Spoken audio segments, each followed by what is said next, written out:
Einstein, His Life and Universe by Walter Isaacson. Picture yourself at 16, sitting in class with your mind wandering, but you're not thinking about lunch or the weekend. You're pondering something far stranger.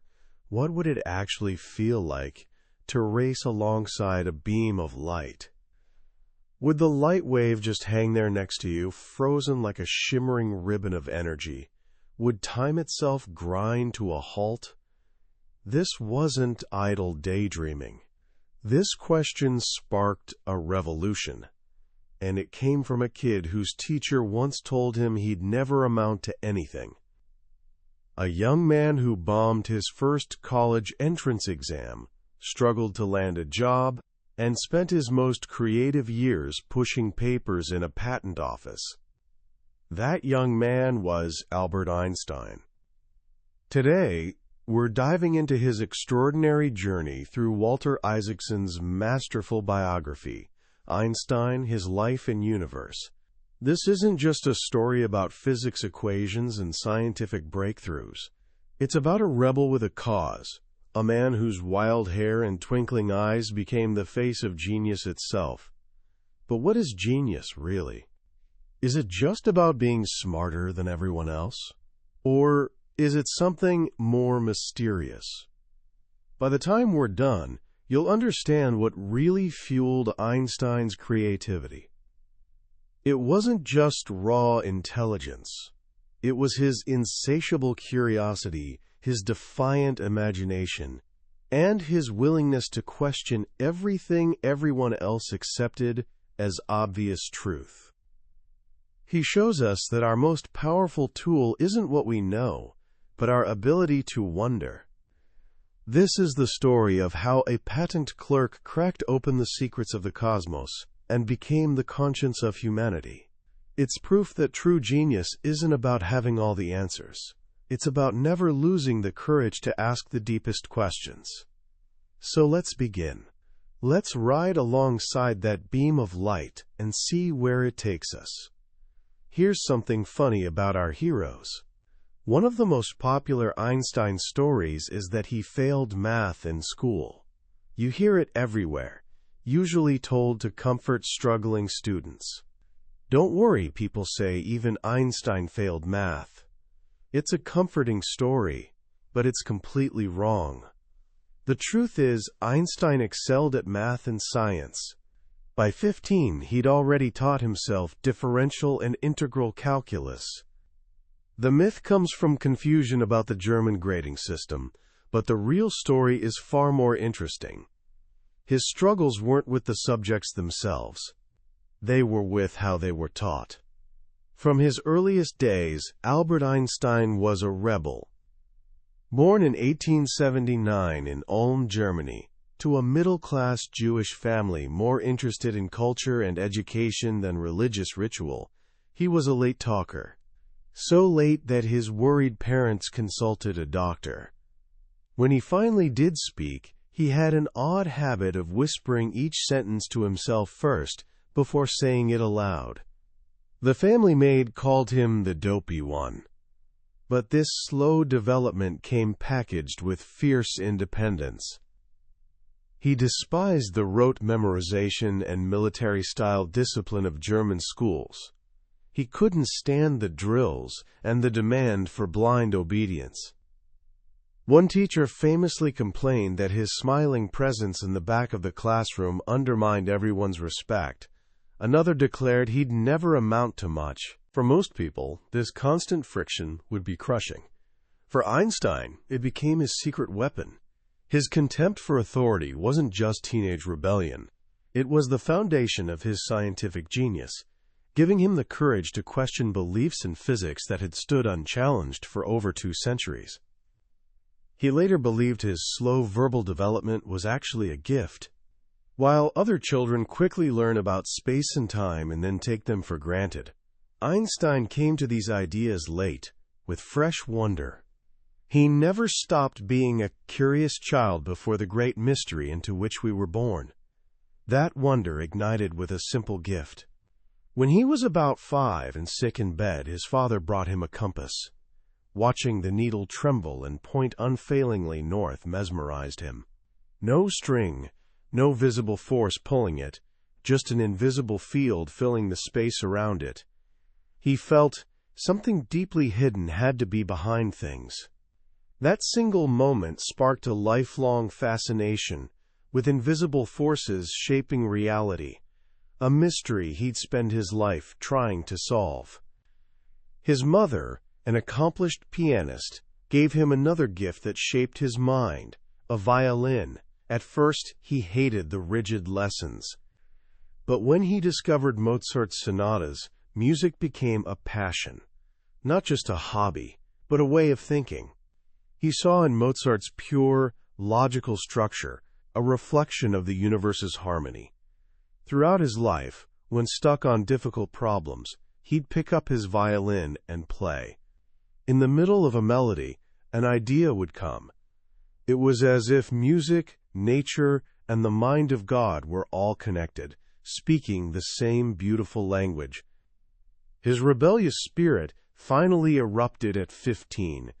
His father's electrical business had failed, and the family moved to Italy, leaving Albert behind in Munich to finish school. He hated it. Feeling trapped, depressed, and intellectually suffocated, he hatched a plan. He got a doctor's note, claiming nervous exhaustion, left school at Christmas, and took a train across the Alps to join his astonished family. He promised to study independently and get into the prestigious Zurich Polytechnic. This wasn't just about escaping a bad school. It was about escaping Germany's militaristic, authoritarian culture. If he'd stayed, he'd have been drafted into the army, a prospect he dreaded. He renounced his German citizenship and became stateless for a time, a citizen of the world. His first attempt at the Zurich Polytechnic was a disaster. He aced math and physics, but failed subjects like French and literature. On the director's advice, he spent a year at a special high school in the Swiss village of Aarau. It changed his life. The Aarau school was everything his German gymnasium wasn't. Built on a philosophy of encouraging students to visualize images, think independently, and learn through intuition and observation rather than rote drills, it was paradise for Einstein. Here he first performed the thought experiment that set him on his path to greatness. He asked himself that famous question, what would it be like to ride alongside a beam of light? According to theories of the time, a light beam was an electromagnetic wave rippling through a mysterious, invisible substance called the ether. If you traveled at light speed, you should see a frozen, stationary wave beside you.